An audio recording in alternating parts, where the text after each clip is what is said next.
మన దగ్గర ప్లాట్ కొన్న వాళ్ళందరూ మన కాటేజెస్ లో సకుటుంబంగా బస్ చేయవచ్చు. తెలుసు కదా, మన దగ్గర మద్యపానం ధూమపానం నిషేధం. డబుల్ బెనిఫిట్ ఆఫర్ తో సిర్లసీమ 2 నకరికల్ నియోజకవర్గంలో కొత్తగా ఒక వినూత్న కార్యక్రమం అయితే ఇవాళ ఎమ్మెల్యే ప్రారంభించడం జరిగింది. People's question hour. ఈ 100 రోజుల పాలనలో తాను చేసినటువంటి అభివృద్ధిపై కానీ ఇంకా చేయాల్సినటువంటి పనులపై కూడా నియోజకవర్గ ప్రజలతోటే ఇంటరాక్షన్ అయ్యే కార్యక్రమం. చాలా కొత్త కార్యక్రమం అని చెప్పవచ్చు. ఈ కార్యక్రమం ఆలోచన ఎందుకు వచ్చింది, 100 రోజుల్లో చేసినటువంటి ఆ పాలన అభివృద్ధి ఏంటో ఎమ్మెల్యేని అడిగి తెలుసుకుందాం.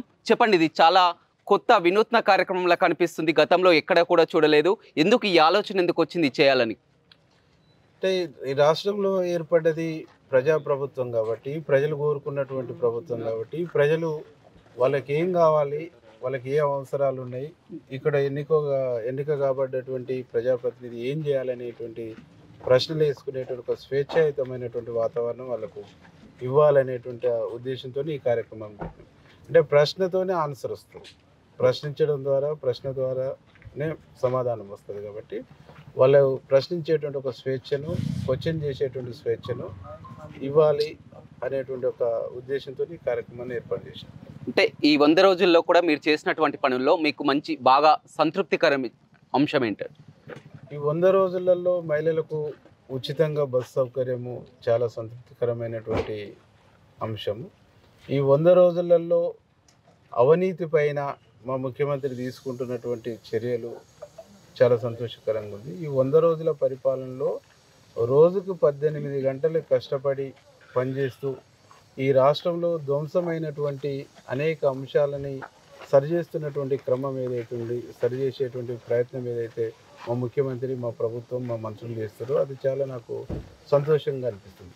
అంటే ఒక ముఖ్యమంత్రిని కలవాలనుకున్నప్పుడు నాలాంటి ఎమ్మెల్యే కూడా వారం రోజులు 10 రోజులు టైం తీసుకొని 10 రోజుల తర్వాత కూడా కలుస్తారో లేదా అనేటువంటి సందర్భంలో ఒక్క రోజుల్లో కలవాలనుకున్నప్పుడు 1 గంటలో పోయి ముఖ్యమంత్రిని కలవగలుగుతున్నాం, 1 గంటలో పోయేసి మంత్రులను కలవగలుగుతున్నాం. అంటే పాలన కింది నుంచి పై వరకు ముఖ్యమంత్రి వరకు అందరూ కూడా 24 hours ప్రజలకు అందుబాటులో ఉంటూ ప్రజల సౌకర్యార్థం, ప్రజల సమస్యల్ని వినటం కానీ, పరిష్కరించడం కానీ, ఇది అన్నిటికంటే బాగా సంతృప్తినిచ్చేటువంటి అంశం ఇది. ఇక రాజకీయ అంశాలకు వస్తాం. రాజకీయ అంశాలకు వచ్చినట్టయితే పూర్తిగా రాష్ట్రంలో కరువు ఛాయలు, జిల్లాలో కూడా కరువు ఛాయలు కనిపిస్తున్నాయి. పంటలు ఎండిపోతున్నాయి, భూగర్భ జలాలు అడుగంటున్నా కానీ, 2 మంత్రులున్నా కానీ, మంత్రులు కానీ, ఎమ్మెల్యేలు కానీ ఎప్పుడు రైతులని పరామర్శించినటువంటి దాఖలు కూడా లేవని మాజీ మంత్రి జగదీష్ రెడ్డి చెప్తున్నటువంటి పరిస్థితి. అంటే ఈరోజు కరువు ఛాయలు నల్గొండ జిల్లాలో అలుముకున్నాయి. కరువు వాతావరణం ఉన్నది, బోరులు అడుగంటిపోతున్నాయి, బావులు ఎండిపోతున్నాయి, రైతుల పంట పొలాలు ఎండిపోతున్నాయి. అంటే ఈ పాపం అంతా ఈ జిల్లా 10 సంవత్సరాలు మంత్రిగా పనిచేసిన జగదీష్ రెడ్డి. నెంబర్ 1, ఈ జిల్లాలో ఏ ఒక్క ప్రాజెక్టును కూడా తరచూ పరిశీలించి పర్యవేక్షించి ఆ అభివృద్ధి దశగా లేకుంటే ఆ ప్రాజెక్టును పూర్తి చేసే దిశగా జగదీష్ రెడ్డి చేసినటువంటి ప్రయత్నం శూన్యం. సొరంగ మార్గం పూర్తి చేయలేదు, బ్రాహ్మణ వెల్లంలో పూర్తి చేయలేదు, శివనగూడెం పూర్తి చేయలేదు, ఐటిపాముల లిఫ్ట్ పూర్తి చేయలేదు, పిల్లాయిపల్లి ధర్మారెడ్డికి ఆయన బినామీ కాంట్రాక్టర్లను పెట్టుకొని పూర్తిగా ధ్వంసం చేసిండు. అంటే పూర్తిగా నల్గొండ జిల్లాను ఈరోజు ఎడారిగా మారటానికి, ఈ కరువు ఛాయలు అలుముకోవటానికి, కరువు వాతావరణం రావటానికి ప్రధానమైన ముద్దాయి ఎవరన్నా ఉన్నారు ఈ జిల్లాలంటే ఒక జగదీష్ రెడ్డి మాత్రమే. అంటే గతంలో మీరు కూడా 5 ఏళ్ల పాటు కూడా బీఆర్ఎస్ ప్రభుత్వంలో పనిచేయడం జరిగింది, 2014 నుంచి 18 నుంచి. ఈ ప్రాజెక్టుల గురించి కానీ మరి మాట్లాడలే అంశాలు లేవా? 100%. ప్రతి అసెంబ్లీలో మీరు స్పీచ్ తీసి చూడండి, క్వశ్చన్ అవర్ వచ్చిందంటే బ్రాహ్మణ వెల్లంలో ప్రాజెక్టు, పిల్లాయిపల్లి ధర్మారెడ్డి. మేము వెంబడబడ్డాం కాబట్టి, మేము వెంటబడ్డాం కాబట్టి, మేము బాగా దాన్ని పూర్తి చేసుకోవాలనేటువంటి కమిట్మెంట్తో ఉన్నాం కాబట్టి బ్రాహ్మణ వెల్లంలో 95% పూర్తి చేయగలిగినాం. పిల్లాయిపల్లి ధర్మారెడ్డికి 285 కోట్ల నిధులు తీసుకొచ్చి టెండర్ పెట్టి పనులు ప్రారంభించడం జరిగినాం. కానీ గడిచిన 5 సంవత్సరాల్లో అది అక్కడనే ఆగింది తప్ప పూర్తి అయినటువంటి దాఖలాలు లేవు. బ్రాహ్మణ వెల్లంలో కేవలం ట్రయల్ రన్ చేసిరు తప్ప మేము సర్జపులు, పంప్ హౌస్, సబ్ స్టేషను, సొరంగ మార్గము, కట్ట మొత్తం పూర్తి చేసినాం. ఓన్లీ సిమెంట్ లైనింగ్ మాత్రమే 3 కిలోమీటర్లు 1 కిలోమీటర్ పూర్తి అయింది, 2 కిలోమీటర్లు మిగిలి ఉంది. 5 సంవత్సరాల కాలంలో 2 కిలోమీటర్ల సిమెంట్ లైనింగ్ మాత్రమే చేసి ఎన్నికల ముందు మోటార్ ఆన్ చేసి దాంట్లో నీళ్లు పోసింది. తప్ప ఇంకోటి చేసినటువంటి దాఖలు లేదు. ధర్మారెడ్డి కాలువ అనేటువంటి నీళ్ళు లేవు. అంతకుముందు ఉన్న కాలువలన్నా మేము శివన్నగూడెము వనిపాకల ఒట్టిమర్తి వరకు నీళ్లు తీసుకురాగలిగినాం. ఇలా తోడు వదిలిపెట్టడం మూలంగా వస్తున్నటువంటి దాఖలు లేవు. అక్కడ మీకు పిల్లాయిపల్లి కాలువ పెదకాపర్తి చెరువు ప్లస్ వెల్లంకి చెరువు వరకే రాగలుగుతున్నాయి. అంటే ఇవన్నీ కూడా నేను ఇప్పుడు ఈరోజు ఛాలెంజ్ చేస్తున్నా. 10 సంవత్సరాలు జిల్లా మంత్రిగా జగదీష్ రెడ్డి గారు పనిచేసింది కదా, ఏ ఒక్క డిపార్ట్మెంట్నైనా నువ్వు తరవుగా రివ్యూ చేసినవా? బహిరంగ చర్చకు రా. ఇరిగేషన్ డిపార్ట్మెంట్ని చేసినవా? ఎడ్యుకేషన్ మంత్రిగా ఉన్నావు, ఎడ్యుకేషన్ చేసినవా? లేదు పవర్ మినిస్టర్గా ఉన్నావు, పవర్ని చేసినవా? ఏ ఒక్క డిపార్ట్మెంట్ను తరోగా రివ్యూ చేస్తూ దాన్ని మానిటరింగ్ చేసింది ఏది ఉందో ఒక్కసారి నువ్వు బహిరంగ చర్చకు రమ్మను. ఇప్పుడు నేను 100 రోజులు 100 ప్రశ్నలని ఎట్లయితే పెట్టినో అట్లనే పెట్టమని నేను కూర్చుంటా, తను కూర్చోమని. ఈ జిల్లాకు ఏం చేసిండో చెప్పమనండి. రైట్. ఇక రాజకీయ అంశం ప్రధానంగా ఎమ్మెల్సీ కవిత అరెస్ట్ విషయం చూస్తున్నాం. ఈ అరెస్ట్ విషయంలో కూడా కాంగ్రెస్, బీజేపీ, చోటాబాయ్, బడాబాయ్ ఇద్దరు కలిసి రాజకీయ కక్ష సాధింపులోనే భాగమని కూడా బీఆర్ఎస్ నేతలు ఆరోపిస్తున్నారు. కవిత సంబంధించినటువంటి లిక్కర్ స్కామ్కు కాంగ్రెస్ పార్టీకి సంబంధం లేదు. దేశంలో ఉన్న ఆమె పోయి ఢిల్లీలో లిక్కర్ స్కామ్ చేసింది. ఢిల్లీలో ఉండేటువంటి ప్రభుత్వం కాంగ్రెస్ ప్రభుత్వం కాదు, దేశంలో ఉండేటువంటి ప్రభుత్వం కాంగ్రెస్ ప్రభుత్వం కాదు.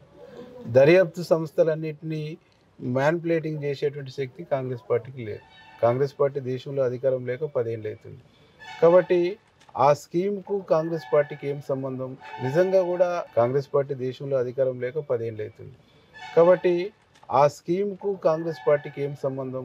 నిజంగా కూడా ఆ లిక్కర్ స్కామ్లో ఉండి ఉంటే ఇన్ని సంవత్సరాలు ఎందుకు దాన్ని స్లోగా చేసినాం? ఎందుకు పట్టించుకోలేదు? పిలిచి వదిలిపెట్టడం, మాట్లాడి వదిలిపెట్టడం, ఇలా అనేక రకాలుగా కాలయాపన ఎందుకు చేశారు? ఈరోజు ఎన్నికల ముందే ఎందుకు చేస్తారు అంటే ఎన్నికల్లో దేశంలో రాహుల్ గాంధీ ప్రధానమంత్రి అయ్యేటువంటి వాతావరణం కనిపిస్తుంది. ఆయా రాష్ట్రాలలో బీజేపీ పొత్తుకు పోతుందంటేనే ఆ రాష్ట్రాలలో విశ్వసనీయతను కోల్పోయింది. కాబట్టి ఆ విశ్వసనీయతను కోల్పోయింది కాబట్టి ఎక్కడికక్కడ ఆయా రాష్ట్రాలలో పొత్తులు పెట్టుకొని ఎన్నికలకు ముందుకు పోయి 400 సీట్లు రావాలనేటువంటి సంకల్పంతో బీజేపీ ముందుకు పోతుంది. నిజంగా నీకు బీజేపీ ప్రభుత్వాన్ని దేశ ప్రజలు విశ్వసిస్తే, బీజేపీ అభివృద్ధి చేస్తుందని నమ్మితే నువ్వు సింగిల్గా ఎన్నికలకు పోవాలి. కానీ సింగిల్గా ఎన్నికలు పోకుండా, సింగిల్గా ఎన్నికలు పే చేయకుండా కేవలము పొత్తుల వైపే నువ్వు ఎక్కువ ప్రయాణం చేస్తున్నావు, పొత్తుల వైపే నువ్వు ఎక్కువ ప్రయత్నం చేస్తున్నావు అంటేనే ఈ దేశంలో రాహుల్ గాంధీ గ్రాఫ్ పెరిగింది, కాంగ్రెస్ గ్రాఫ్ పెరిగింది. కాంగ్రెస్ను కోరుకుంటుండ్రు, ప్రజాస్వామ్యాన్ని కోరుకుంటారు. ఆనాడు నరేంద్ర మోడీ హయాంలో గుజరాత్ను చూసారు, ఇప్పుడు మళ్ళీ నరేంద్ర మోడీ హయాంలో మణిపూర్ను చూస్తుంది. అంటే మత ఘర్షణలు చేసి మత మారణ హోమాన్ని సృష్టించి ఆ మత మారణ హోమం మీదనే బీజేపీ అధికారంలోకి రావాలనేటువంటి చూస్తుంది. దీన్ని ప్రజలు యాక్సెప్ట్ చేస్తలేరు. కాబట్టి తెలంగాణలో కాంగ్రెస్ పార్టీ అధికారంలోకి వచ్చిన తర్వాత బీజేపీని, బీఆర్ఎస్ని విశ్వసించి నమ్మే పరిస్థితిలో ప్రజలు లేరు. ఈ రెండు ఒక్కటే, ఒక్క తానులో ముక్కనే అని చెప్పేసి ప్రజలు భావిస్తారు. ఎందుకు భావిస్తారు అంటే కాళేశ్వరం కుంగిపోయినప్పుడు 6 మందితో ఒక కమిటీని నేషనల్ డ్యామ్ సేఫ్టీ ఆథరైజేషన్ నుంచి 6 మంది సభ్యులతో కూడుకున్నటువంటి ఒక బృందాన్ని పంపించారు. ఆ బృందం వచ్చి 20 అంశాలతో కూడుకున్నటువంటి ఒక ప్రశ్న పత్రాన్ని రిలీజ్ చేసి 20 పాయింట్స్ మీద ఈ రాష్ట్ర ప్రభుత్వం మీద వివరణ కోరారు. వివరణ కోరినప్పుడు 11 అంశాల మీదనే ఈ రాష్ట్ర ప్రభుత్వము వివరణ ఇచ్చింది.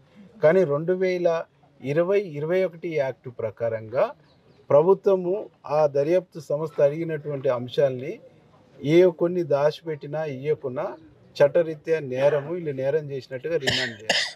మరి 11 అంశాలు ఇచ్చి 20 అంశాల మీద అడిగితే 11 అంశాల మీదనే వివరణ ఇచ్చి దాదాపు 9 అంశాలని దాచినందుకు నువ్వు ఆ యాక్ట్ ప్రకారంగా వాళ్ళని అరెస్ట్ చేయాలి, రిమాండ్ చేయాలి. ఒకవేళ ఉండి ఇవ్వకుంటేనేమో అట్లా నేరం. కానీ అది లేదనుకో, ఇది అన్ప్లాన్డ్ ప్రాజెక్టు, దీనికి ఒక ప్లాన్ లేదు, దీని ఒక క్వాంటిటీ లేదు అని చెప్పేసి కూడా రిమాండ్ చేయొచ్చు. కానీ అది కుంగిపోయింది. నీ దర్యాప్తు సంస్థ వచ్చేసి, నీ ఎంక్వైరీ కమిటీ వచ్చేసి, ఒక బృందం వచ్చేసి ఒక రిపోర్ట్ ఇచ్చేసిన తర్వాత వీళ్ళు చాలా అంశాల మీద దాట వేసిన తర్వాత అప్పటికి ఎన్నికల నోటిఫికేషన్కి ఇంకా టైం ఉంది, ఎన్నికలకి ఇంకా టైం ఉంది. కానీ అరెస్ట్ చేయలేదు. అరెస్ట్ చేసి రిమాండ్ చేసి నేరస్తులను గుర్తించి నేరస్తుల మీద కనీసం ఎఫ్ఐఆర్ అయినా చేసి ఉంటే మీరిద్దరు వేరు కాదని ప్రజలు భావిద్దరు. మీరిద్దరు ఒకటే, నేరం జరిగిందని తెలిసి కూడా విషయాల్ని నువ్వు చర్య తీసుకునేటువంటి అవకాశం ఉన్నప్పటికీ కూడా నువ్వు తీసుకోలేదంటే ఈ రాష్ట్రంలో బీఆర్ఎస్ రావాలని వాళ్ళకు ఉన్నది కాబట్టి నేను వచ్చినట్టు చేస్తాను, నువ్వు ఇచ్చినట్టు చెయ్యి, నువ్వు దాచినట్టు చెయ్యి, నేను దాట వేసినట్టు చేస్తానని చెప్పేసి ఒక దొంగ ఆట ఆడారు. ఈరోజు ఆ దొంగ ఆటను ప్రజలు గమనించారు కాబట్టి వాళ్ళకు బుద్ధి చెప్పారు, రాష్ట్రంలో కాంగ్రెస్కి అధికారంలోకి ఇచ్చారు. రేపు పార్లమెంటులో కూడా మొత్తం పార్లమెంటు సీట్లు కాంగ్రెస్ గెలిచేటువంటి అవకాశం ఉంది కాబట్టి ఇప్పుడు మళ్ళీ సానుభూతి కోసం వీళ్ళు ప్రయత్నం చేయాలి. కాబట్టి వీళ్ళకి సానుభూతి రావాలంటే కవితను అరెస్ట్ చేయాలి, వాళ్ళకు పేరు రావాలంటే మేము అరెస్ట్ చేసినాం, మేము ఏ అవినీతినైనా మేము ఉపేక్షించమని చెప్పేసి అయితే మీకు జరగాల, అయితే మాకు లబ్ధి జరగాల, కానీ కాంగ్రెస్ జరగడానికి వీల్లేదనే ఉద్దేశంతో ఇది ఒక పొలిటికల్ స్టంట్ కవిత అరెస్ట్ తప్ప ఇంకోటి కాదు. కానీ మరొక అంశం కూడా చూస్తున్నాం. ఇప్పుడు ప్రధానంగా ముఖ్యమంత్రిగా పిసిసి అధ్యక్షుడిగా ఉన్నటువంటి రేవంత్ రెడ్డి గేట్లు తెరిచామని చెప్తున్నారు. గతంలో చూడడం జరిగింది, బీఆర్ఎస్ ఏదైతే తప్పిదాలు చేసిందో అదే తప్పిదాలు కూడా మళ్ళీ కాంగ్రెస్ ప్రభుత్వం. ఎందుకంటే ఎగ్జాంపుల్ నకరికల్నే చూస్తాం. నకరికల్ సిట్టింగ్ ఎమ్మెల్యేగా ఉన్నటువంటి చిరుమర్తి లింగేని పార్టీలో చేర్చుకోవడం జరిగింది. ఇప్పుడు ఆ బీఆర్ఎస్లో గెలిచినటువంటి ఎమ్మెల్యేలను కానీ ఎంపీలను కానీ పార్టీలో చేర్చుకోవడం ఇది ఎక్కడి సంకేతం అని చెప్పుకోవచ్చు? అంటే ఈ ప్రభుత్వాన్ని 6 నెలల్లో కూలుస్తున్నాం, 3 నెలల్లో కూలుస్తున్నాం, 4 నెలల్లో కూలుస్తున్నాం అని చెప్పేసి పదే మాట్లాడుతున్నాం. అందుకనే మా ముఖ్యమంత్రి గారు ఏం చెప్పిండంటే, మీరు 6 నెలల్లో 3 నెలల్లో కూల్చడం కాదు, ఇప్పుడు నేను గేట్లు తెరిస్తే నీ పార్టీలో ఒక్కడు మిలిగడు. ఎందుకు మిలిగడు అని అంటే ఇక్కడ ప్రజాస్వామ్యం ఉంది, ఇక్కడ స్వేచ్ఛ ఉంది, ఇక్కడ స్వేచ్ఛగా పని చేసుకోవచ్చు, ఇక్కడ స్వేచ్ఛగా ఉండొచ్చు, ఇక్కడ మాట్లాడుకునే స్వేచ్ఛ ఉంది, తనకు నచ్చినటువంటి అభిప్రాయం చెప్పుకునేటువంటి స్వేచ్ఛ ఉంది. ఈ స్వేచ్ఛాయుతమైన ప్రజాపాలన, ప్రజాయుతమైనటువంటి పద్ధతిలో, ప్రజాస్వామ్యబద్ధంలో ఈ పార్టీ, ఈ ప్రభుత్వం ఉంది కాబట్టి నేను గేట్లు ఎత్తినాను, ఒక్కరినన్ను నువ్వు కాపాడుకునే దమ్ముంటే కాపాడుకో అని చెప్పిన. నన్ను కూల్చడం కాదు, నీకు శక్తి ఉంటే కాపాడుకో అని చెప్పేసి ఛాలెంజ్ చేసిండు రేవంత్ రెడ్డి గారు. అంతేగాని వేరే ఉద్దేశంతో పార్టీ ఫిరాయింపులను ప్రోత్సహించి ఇంకో ఉద్దేశంతో కాదు.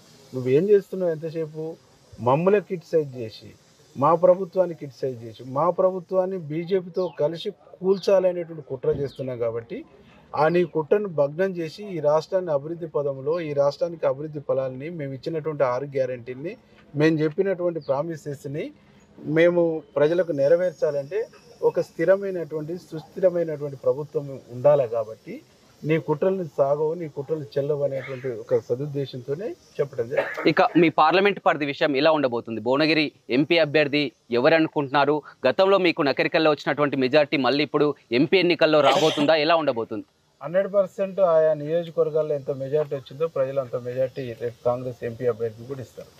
మా కాంగ్రెస్ పార్టీ అధిష్టానం ఎవరిని నిర్ణయిస్తే, ఎవరిని అభ్యర్థిని పెడితే వారిని 100% మేము గెలిపిస్తాం. అంటే బయట బీఆర్ఎస్ వాళ్ళు విమర్శలు చేస్తున్నారు, ఎందుకంటే వారికి ఎంపీ అభ్యర్థులు లేకనే మా ఎంపీలను తీసుకొచ్చుకుంటున్నారు, సిట్టింగ్ ఎంపీలు కానీ ఎమ్మెల్యేలను కానీ వాళ్ళని కానీ మాజీ ఎమ్మెల్యేలను కానీ మా పార్టీలోకి తీసుకొస్తున్నారని కూడా ఆరోపణలు చేస్తారు.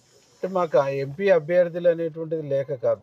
కాంగ్రెస్ పార్టీలో మీరు ఒక్కొక్క ఎంపీ స్థానానికి ఎంతమంది అప్లై చేసుకున్నారో మీరు చూస్తావు, ఎంతమంది మాకు టికెట్ కావాలని అప్లై చేసుకుంటే ఎంత పోటీ ఉంటుందో మీరు చూస్తూ ఉంటారు.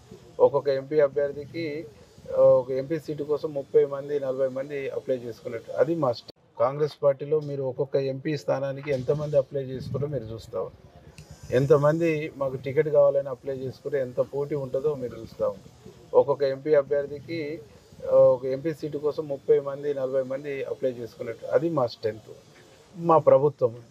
ఇక్కడ నీకు జరుగుతున్నటువంటిది ఏంటంటే బీఆర్ఎస్ బీజేపీ గేమ్ ఆడుతూ, బీఆర్ఎస్ వాళ్ళను బీజేపీ వైపు పంపిస్తూ, బీఆర్ఎస్ ఎంపీలని, బీఆర్ఎస్ ఎంపీ ఎమ్మెల్యేలని, బీఆర్ఎస్ నాయకత్వాన్ని బీజేపీకి పంపిస్తూ, బీజేపీకి ఇక్కడ బలం చేకూర్చి, ఇక్కడ బీజేపీకి ఫౌండేషన్ వేసేటువంటి పని కేసీఆర్ చేస్తాం.